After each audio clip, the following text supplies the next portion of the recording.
आवाज आ रही है, लेकिन आप मुंबई नहीं आ रहे हैं।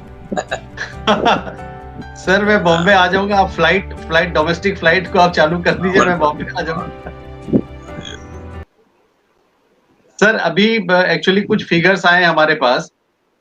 हाँ हाँ ये वर्ल्डोमीटर एक बना हुआ है जिसमें सारे फिगर्स आ रहे हैं। हाँ उसमें ये आया है सर कि 28,34,697 आर इन्फेक्टेड वर्ल्ड वाइड और 1,97,421 आर डेड। 8,08,024 हैव रिकवर्ड, ये लोग ठीक हो गए।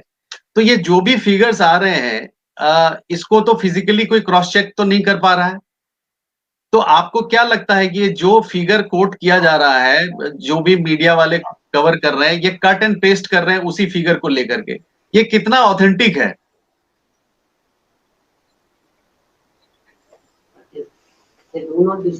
नहीं, जो आपने आंकड़े बताए कि आज तक मतलब पूरे दुनिया में 1,97,000 से ज्यादा लोगों की मृत्यु हो चुकी है जी और अपने देश में भी मतलब इसका आंकड़ा बढ़ता जा रहा है, लेकिन दूसरे देशों की तुलना में इतना आंकड़ा हमारा तो नहीं है। जी हम अभी पूरे ऑल इंडिया में 23,000 तक, हमारी 23,000 और ऊपर कुछ संख्या अपनी है। जी और उसमें मतलब हमारे महाराष्ट्र में मतलब हम 6,000 के ऊपर है। जी तो कम से कम 25% से ज्यादा जो कोरोना के जो पेशेंट है वो महाराष्ट्र में है। मुंबई में सबसे ज्यादा है, 4,000 के ऊपर पेशेंट की संख्या है।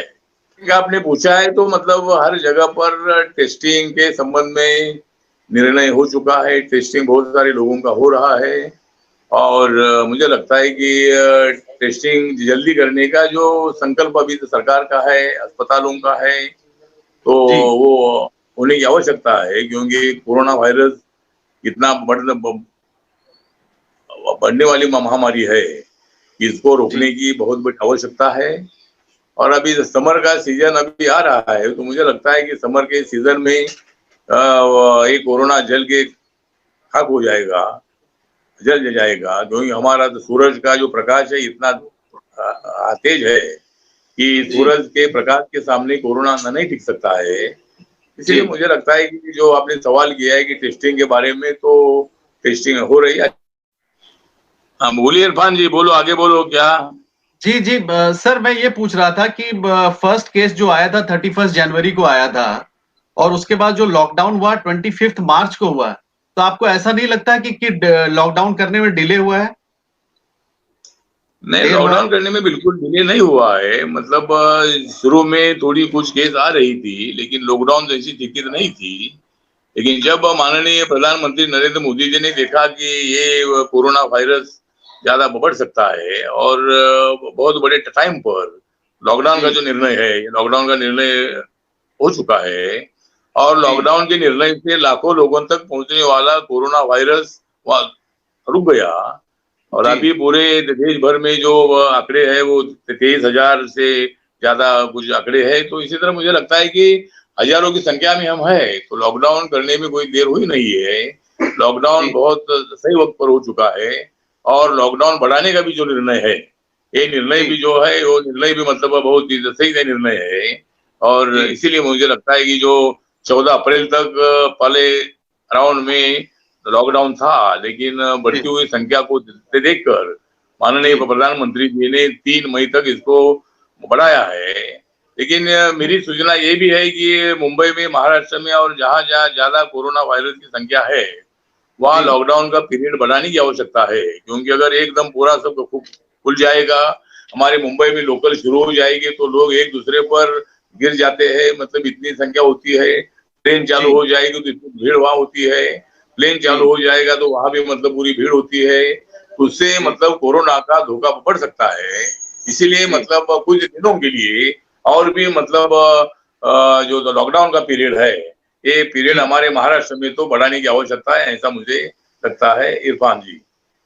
रामदास जी एक बात बताइए कि अभी ये आज पहला रोजा है और रमजान का पीरियड ये चल रहा है, आपका क्या मैसेज है पूरे मुस्लिम कम्युनिटी के लिए हिंदुस्तान में?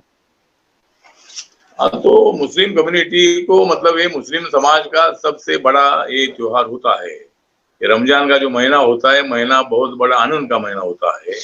ये रमजान हमें ताकत देने का काम करता है, हमें दिशा दिखाने का काम करता है, हमें आनंद की दिशा से ले जाने का काम करता है, हमें सुख देने का काम करता है, एक दूसरे को मिलने का ये रमजान का महीना होता है। लेकिन ये वर्ष में एक दूसरे को मिलने का ये रमजान नहीं है। ये रमजान मतलब नए कपड़े पहनने वाला रमजान नहीं है। ये रमजान मतलब बाहर जाकर होटलों में खाने का ये रमजान नहीं है। ये रमजान घर में रहने का रमजान है। ये रमजान जो है ये पुराने कपड़े पहनकर ही रहने का ये रमजान है। ये रमजान बाल बच्चों को नए कपड़े खरीदने का ये रमजान नहीं है। इसलिए मुझे लगता है कि कोरोना के माध्यम से पूरा लॉकडाउन है, पूरे शॉप बंद है और सोशल डिस्टेंसिंग रखने की आवश्यकता है।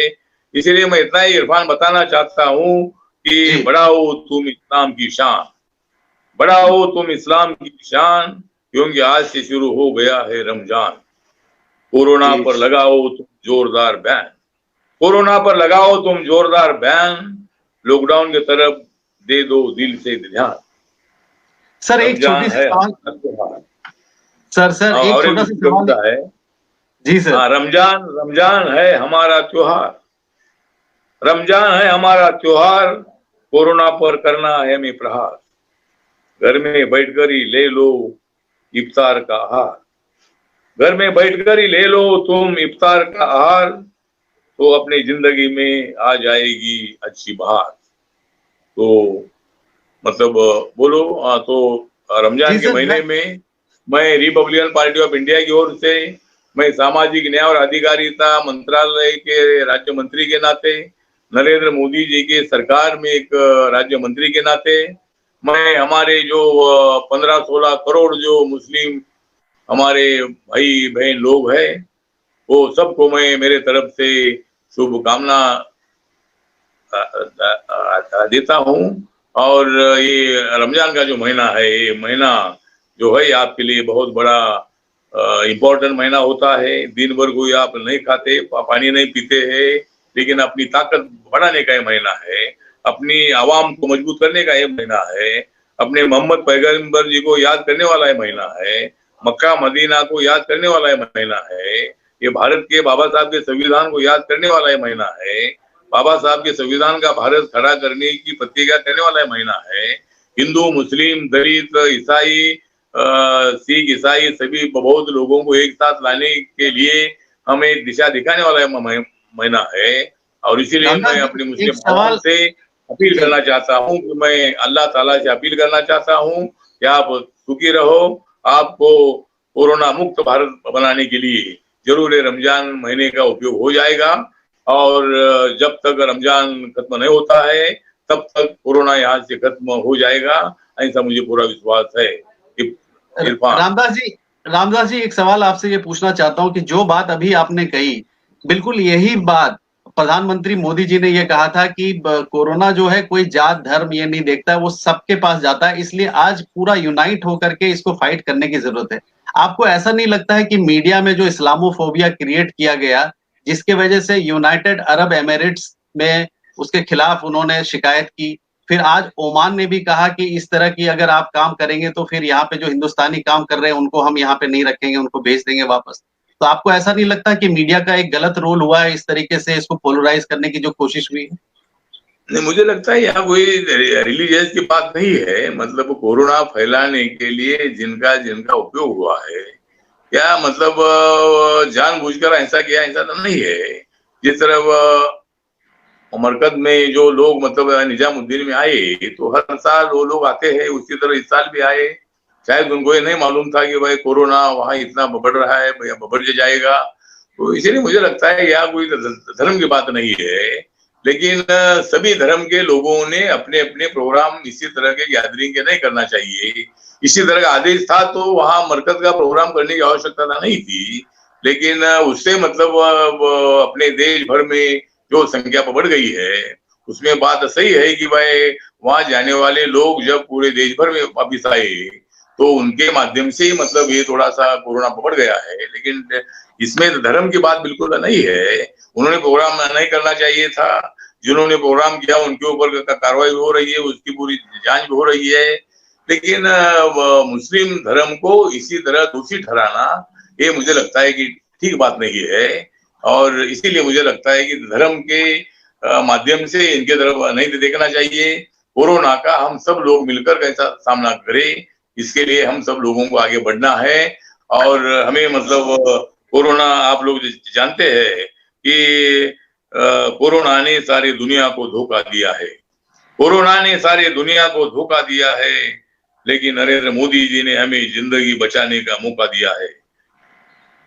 लॉकडाउन से हम सुरक्षित है, लॉकडाउन से हम सुरक्षित है, अपने अपने घर में हम आरक्षित है। तो मतलब जिस तरह हम घर में आरक्षित है, तो इसलिए आपका जो सवाल था कि धर्म के नाम पर जो कुछ मीडिया ने मतलब इसी तरह की बात की, उससे मैं बिल्कुल सहमत नहीं हूँ। और किसी धर्म को इसके लिए दोषी ठहराना ठीक बात नहीं है। इरफान सर, ये दिल्ली में जो बहुत सारे मजदूर निकल गए थे, लगभग 1 लाख 1.5 लाख के आसपास आनंद विहार पहुंचे थे, उनको शेल्टर नहीं दिया जा सका, उनको खाना नहीं दिया जा सका। तो आपको ऐसा नहीं लगता कि केजरीवाल ने अपनी रिस्पॉन्सिबिलिटी ठीक से निभाई नहीं as the chief minister of Delhi? मुझे लगता है कि जहां तक माननीय अरविंद केजरीवाल जी लोगों को बता रहे हैं कि भाई जो भी मजदूर है सबको खाना दिया जाएगा, रहने का इंतजाम किया जाएगा स्कूलों में। तो मुझे लगता है कि किसी मजदूर ने यहाँ से गांव जाने की बिल्कुल आवश्यकता तो नहीं है, क्योंकि गांव में जाएंगे तो वहां भी लॉकडाउन है। गांव में जाएंगे तो फिर रोजगार का कहाँ से मिलेगा, खाना का कहाँ से मिलेगा। अगर वो जहाँ है वहां रहेंगे तो वहां सरकार उसका बंदोबस्त कर सकती है। जिस तरह हमारे मुंबई में लाखों की संख्या में मजदूर है, उनकी खाने पीने की व्यवस्था हो रही है। खाने पीने का किट, गेहूं, चावल, शक्कर, चाय पत्ती, तेल वगैरह ऐसा सामान दिया जा रहा है।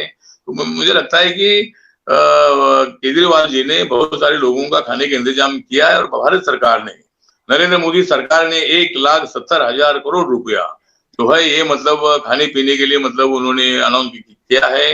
हर आदमी को 5 किलो चावल फ्री में मिलेगी। और जो बिलो पॉवर्टी लाइन के लोग हैं इनको 2 रुपए में गेहूं और 3 रुपए में चावल पहले से मिलता ही है। और दूसरे जो कार्ड धारक है, जो एपीएल है, वहीं से लोगों को भी 8 रुपए 12 रुपए से गेहूं और चावल मिलता है। दूसरे दुकान में जाएंगे तो 40-50 रुपए लगता है। तो इसी तरह मुझे लगता है कि ये भारत सरकार की तरफ से ये प्रोग्राम किया जा रहा है। सभी लोगों को फ्री में अनाज मिल रहा है। बहुत सारी संस्थाएं भी मतलब किट बांट रही है, खाना बांट रही है। मेरे घर में संविधान बंगला मेरा बांद्रा ईस्ट में है, और मैं रोज कम से कम 200-250 लोगों को, जो ऑटो रिक्शा है, रिक्शा के ड्राइवर है और टैक्सी ड्राइवर है, वॉचमैन है, या ऐसे झोपड़पट्टी में रहने वाले लोग है, ऐसे लोगों को इरफान मैं रोज 200-250 लोगों को खाना दे रहा हूँ। शाम को 100 लोगों को मैं देता हूँ।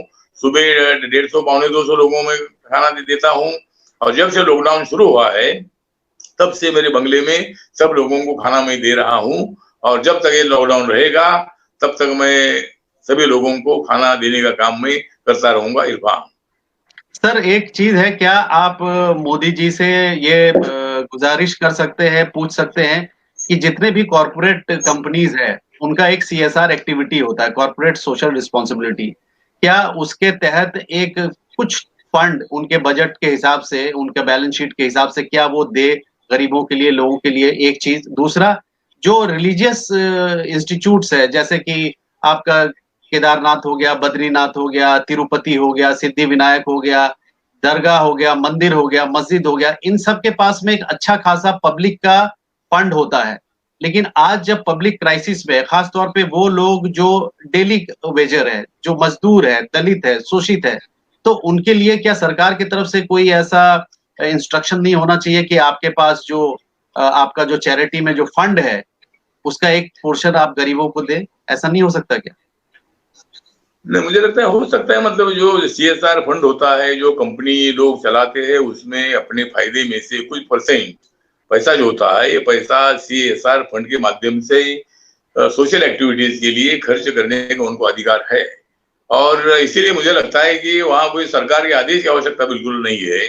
क्योंकि ऑलरेडी सरकार का आदेश है कि ये फंड जो अपना होता है ये सोशल एक्टिविटी के लिए खर्चा करना है, किसी गांव को दत्तक लेना है, गांव में पीने के पानी की व्यवस्था करनी है, गांव में और कोई मदद करनी है, उसके लिए CSR फंड का उपयोग किया जाता है। तो मुझे लगता है कि जो कंपनियां हैं वो कंपनियों ने CSR फंड के माध्यम से अगर कोई एक जिला अगर वो अपना अडॉप्ट करते हैं और वहाँ खाने पीने की उनकी व्यवस्था हो या किट की व्यवस्था हो, जब तक मतलब ये लॉकडाउन है, जब तक लोगों की स्थिति बहुत गंभीर है, तब तक ऐसे लोगों ने इसी तरह की मदद करनी चाहिए। और अभी लोग मतलब हमारे मुंबई में जो बहुत सारे बिल्डर है, बहुत सारे छोटे मोटे उद्योगपति है, ऐसे लोग मतलब अपने ताकत के मुताबिक लोगों को बांट रहे हैं। मैंने मेरे घर में अभी तक मतलब 1000-1500 लोगों को मैंने अनाज बांटा है। तो इसी तरह मुझे लगता है कि बहुत सारे लोग अपने अपने ताकत से मदद कर रहे हैं। लेकिन आपका जो सवाल है, CSR फंड के लिए हर कंपनी ने आगे आना चाहिए और कोई एक जिम्मेदारी उन्होंने लेनी चाहिए कि भाई जिन अभी ट्राइबल एरिया है, गांव-गांव में बहुत सारे लोग भूखे भी है, तो ऐसे लोगों को मदद करने के बारे में उन्होंने खुद निर्णय लेने की आवश्यकता है और वो एकाधा जिला अडॉप्ट करे, जिला अधिकारी के साथ वो संपर्क करे और कौन से गांव में क्या मदद की आवश्यकता है, क्या दवा की आवश्यकता है, अनाज की आवश्यकता है, तो वो अपने CSR फंड के माध्यम से मुझे लगता है कि दे सकते हैं। तो इसके लिए मुझे लगता है कि कोई सरकार के आदेश की कोई आवश्यकता तो नहीं है, क्योंकि वो अधिकार वो कंपनी का होता है और कंपनी इसी तरह एक जिला अडॉप्ट करे और लोगों को मदद करने का काम करे, ऐसा मुझे लगता है। इरफान सर एक बात बताइए कि ये जो लॉकडाउन की स्थिति है, पूरे देश में लॉकडाउन है 3 मई तक, लेकिन उसके बावजूद भी मॉब लिंचिंग हो जाता है। पालघर में 2 साधुओं को, एक ड्राइवर को मार दिया जाता है। तो आपको नहीं लगता है कि महाराष्ट्र में लॉ एंड ऑर्डर के नाम का कोई चीज ही नहीं है? मुझे लगता है कि महाराष्ट्र में लॉ एंड ऑर्डर बहुत खराब है, ऐसा नहीं मानना चाहिए। लेकिन जो पालघर में हुआ, वो 2 मतलब साधुओं की और ड्राइवर की जो हत्या हो गई है, तो हत्या एक बहुत बड़ी गंभीर बात है और महाराष्ट्र में लॉ एंड ऑर्डर ठीक रखने की जिम्मेदारी माननीय उद्धव जी ठाकरे जी की है। कोरोना का जब हम सामना कर रहे हैं, तो कोरोना का सामना करने के बजाय अपने साधुओं का ही सामना कर रहे हैं। अगर गांव में कोई मेहमान आया है तो उसकी पूछताछ करने की आवश्यकता थी। वहां वो कहाँ से आए हैं, क्या उनका प्रॉब्लम है। एकदम वहां हवा फैलाई गई कि भाई चोर है, ये चोरी करने के लिए साधु लोग इधर आए हैं।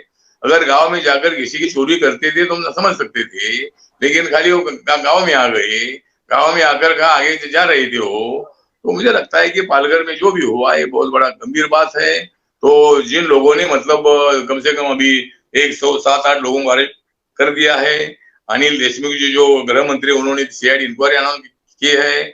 माननीय उद्धव जी ठाकरे जी ने भी इसमें ध्यान देने की भूमिका रखी है और सभी लोगों ने इसका निषेध किया है। तो मुझे लगता है कि जो लोगों ने मतलब ये साधुओं की हत्या की है, उनको फांसी की सजा मिलनी चाहिए और बाद में इसी तरह का कोई बिना पूछताछ करके जो लाठियां लेकर उधर, जैसा कि अपने गांव पर हमला हो रहा है, जैसा कि कोई प्रदेश के लोग, पाकिस्तान के लोग अपने ऊपर हमला कर रहे हैं, ऐसा वो डंडे लेकर मतलब वहां वो साधुओं को मार रहे हैं। वहां पुलिस वाले दिखाई दे रहे हैं, वो उनके तो सामने मार रहे हैं। तो क्या ये पुलिस की वर्दी का अपमान नहीं है?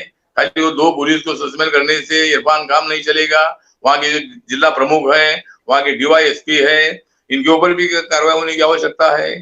फौरन वहां मतलब पुलिस तो गई, लेकिन अभी 1-2 पुलिस जाने से क्या होगा उधर, मतलब अगर पुलिस वहां फायरिंग करती थी तो शायद वो लोग भाग जाते थे और वो लोगों की जान बचाने की जिम्मेदारी वो पुलिस की थी।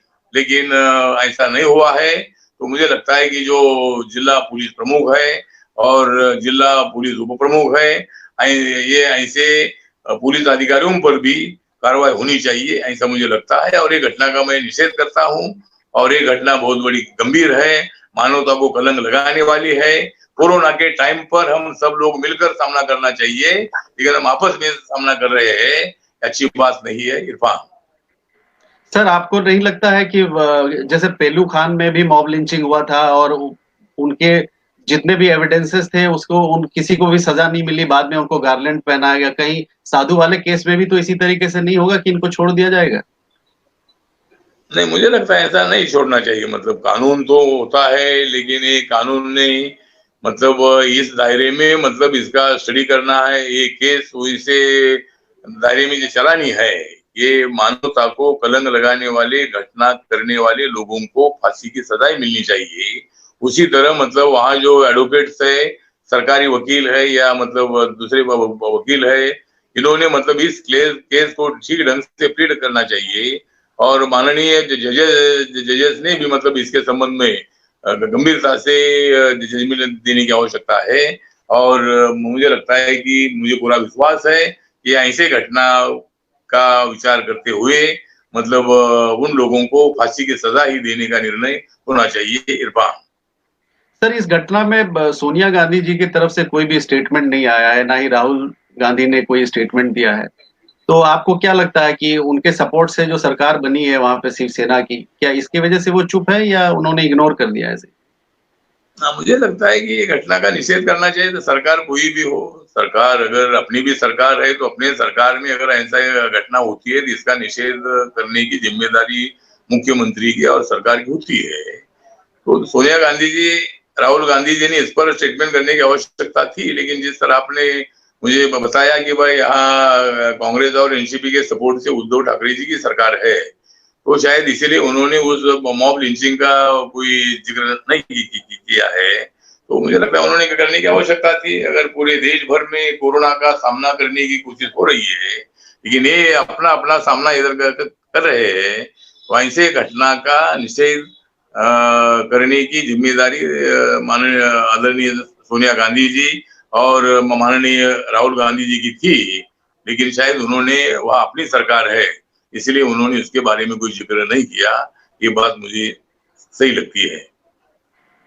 सर, एक है ब्यूरो ऑफ इमिग्रेशन और जो मिनिस्ट्री ऑफ एक्सटर्नल अफेयर्स है उसमें एफआरआरओ है। इनके पास सब जितने भी फॉरेनर्स आते हैं उन सब का लेखा जोखा होता है कि कौन आया कब आया। तो आपको ऐसा नहीं लगता कि इन लोगों को और विजिलेंट होना चाहिए ताकि कम से कम ये पता चले, क्योंकि कोरोना वायरस जो आया है हिंदुस्तान में, कम से कम दिल्ली में जो हुआ है, जो तबलीगी जमात के पास आया, उन्होंने कूट करके इस वायरस को बनाया नहीं। ये वायरस आया है चाइना से। तो फॉरेन से जो आया है, चाहे स्पेन से, इटली से, अमेरिका से, जहां से भी ये आया है, तो ये अल्टीमेटली आया तो जहाज से है, इंटरनेशनल एयरपोर्ट से आया। तो इसमें ब्यूरो ऑफ इमिग्रेशन और खासतौर पे मिनिस्ट्री ऑफ एक्सटर्नल अफेयर्स और एमएचए, इन लोगों को बहुत जबरदस्त निगरानी रखनी चाहिए थी कि नहीं रखनी चाहिए? नहीं, मुझे लगता है कि सरकार की तरफ से निगरानी रखी गई है और 24 तारीख को रात को 12 बजे से सभी फ्लाइट बंद किए हैं। और जब ये मालूम हुआ कि ये कोरोना वायरस चाइना से नहीं आया है, चाइना से वहां गया, यूरोप में गया, अमेरिका में गया, और वहां से जो भी लोग इधर आए वो लोग कोरोना वायरस लेकर आए हैं। वैसा चाइना और भारत की जो बाउंड्री है ये नजदीक है, लेकिन वहां इतना हिमालय इतना बहुत बड़ा खड़ा है, हिमालय को पार करके आने की हिम्मत कोरोना में नहीं थी। और इसीलिए डायरेक्ट चाइना से कोरोना इधर नहीं आया है। जिस तरह आपने बताया कि वो बाहर से आया है, जो बाहर के जो लोग, इंडिया के लोग, मूल निवासी जो वहां रहते थे, बिजनेस करते थे, नौकरी करते थे, रोज हजारों की लाखों की संख्या में जो फ्लाइट जाते हैं, दुबई जाते हैं, गल्फ जाते हैं, अमेरिका जाते हैं, लंदन जाते हैं, रशिया जाते हैं, सिंगापुर जाते हैं, कोलालमपुर जाते हैं। तो जगह जगह पर जो लोग हजारों लाखों की संख्या में रोज जाते हैं, तो ऐसे लोग ही मतलब कोरोना को लेकर इधर आए हैं। तो सरकार ने वक्त पर ही निर्णय ले लिया है लॉकडाउन का, और पूरा ट्रेन बंद, बसें बंद और सब बंद ही बंद कर दिया है। तो इसलिए जो लाखों की संख्या बढ़ने वाली संभावना थी, लेकिन वो हजारों की संख्या तक रुक गई है। तो इसीलिए मुझे लगता है कि सरकार ने सही टाइम पर सही निर्णय ले लिया है। इरफान, ठीक है sir, thank you very much. और आपको कोई अगर ऐसा मैसेज देना हो स्टूडेंट्स के लिए, क्योंकि आज की तारीख में जो छात्र हैं, जो घर में बैठे हैं, जो स्कूल के बच्चे हैं, जो छोटे बच्चे हैं, जो जॉब करते थे, जो कॉलेज के बच्चे हैं, ये लोग बहुत डिप्रेस्ड हैं, बहुत परेशान हैं, बहुत दुखी हैं। तो इनको साइकोलॉजिकली बूस्ट करने के लिए, इनका मॉरल बूस्टिंग करने के लिए क्या आप कोई मैसेज देना चाहेंगे ताकि ये लोग परेशान ना हो, निराश ना हो क्योंकि एक साइकोलॉजिकल जबरदस्त इम्पैक्ट पड़ा है, लोग घबरा गए हैं, लोग परेशान हो गए, लोग दुखी हो गए। तो इस वक्त एक खुशी किसी तरीके से कोई आप मैसेज दे, क्या करें वो? योगा करें, पेंटिंग करें, गाना गाएं? आप कैसे उनके मॉरल को आप बूस्ट करेंगे रामदास तो जी? मैं बताना चाहता हूँ कि मतलब आप कोई भी मत रोना, आप कोई भी मत रोना, बहुत ही जल्द चला जाएगा यहाँ से कोरोना। नरेंद्र मोदी जी ने दिया था लॉकडाउन का नारा, नरेंद्र मोदी जी ने दे दिया था लॉकडाउन का नारा, तब जाग गया था भारत सारा। पूरी दुनिया में चमक रहा है बहुत बड़ा खतरनाक कोरोना का सारा, लेकिन उसके बजा देंगे नरेंद्र मोदी जी एक दिन 12। तो उसके 12 बजाने के लिए हम सब लोगों ने आगे बढ़ना है। और इतना मतलब इधर आया है कोरोना, तो मत डरो ना। जितना भी आया है यहाँ कोरोना, तो मत डरो ना। कोरोना को हरो ना, कोरोना को मारो ना। तो कोरोना को मारने के लिए हम सब लोगों ने ताकत से खड़ा रहना है। बच्चों को मेरा कहना है कि अभी स्कूल बंद है और घर में बैठकर स्टडी करने की आदत लगाओ।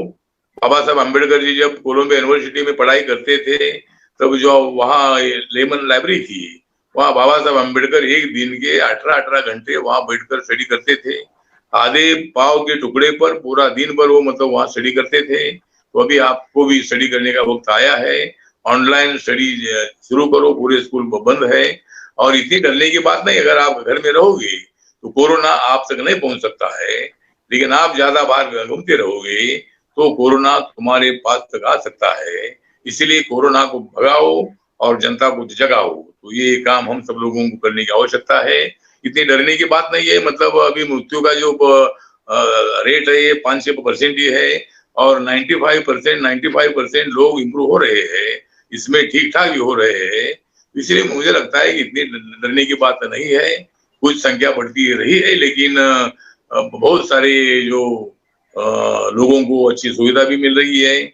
बहुत सारे लोग क्वारंटाइन हो रहे हैं, बहुत सारे हर आदमी मास्क लगाने के बगैर बाहर आता नहीं है। तो एक सिस्टम बन गई है। इसलिए मेरा सब लोगों को निवेदन है, मैं सभी लोगों को बोलता हूँ कि आप मत आइए रोड पर, आप बिल्कुल मत आइए रोड पर। मैं विनती करता हूँ आपको हाथ जोड़कर, आप बिल्कुल मत आइए रोड पर। मैं विनती करता हूँ आपको हाथ जोड़कर। हम तो है बहुत बड़े गंभीर मोड़ पर, हम तो है अभी बहुत बड़े गंभीर मोड़ पर। फिर तुम क्यों आ रहे हो रोड पर? तो किसी ने रोड पर नहीं आना है। और लॉकडाउन का पालन हम सब लोगों को करना है। नरेंद्र मोदी जी के आदेश का पालन हम सब लोगों को करना है।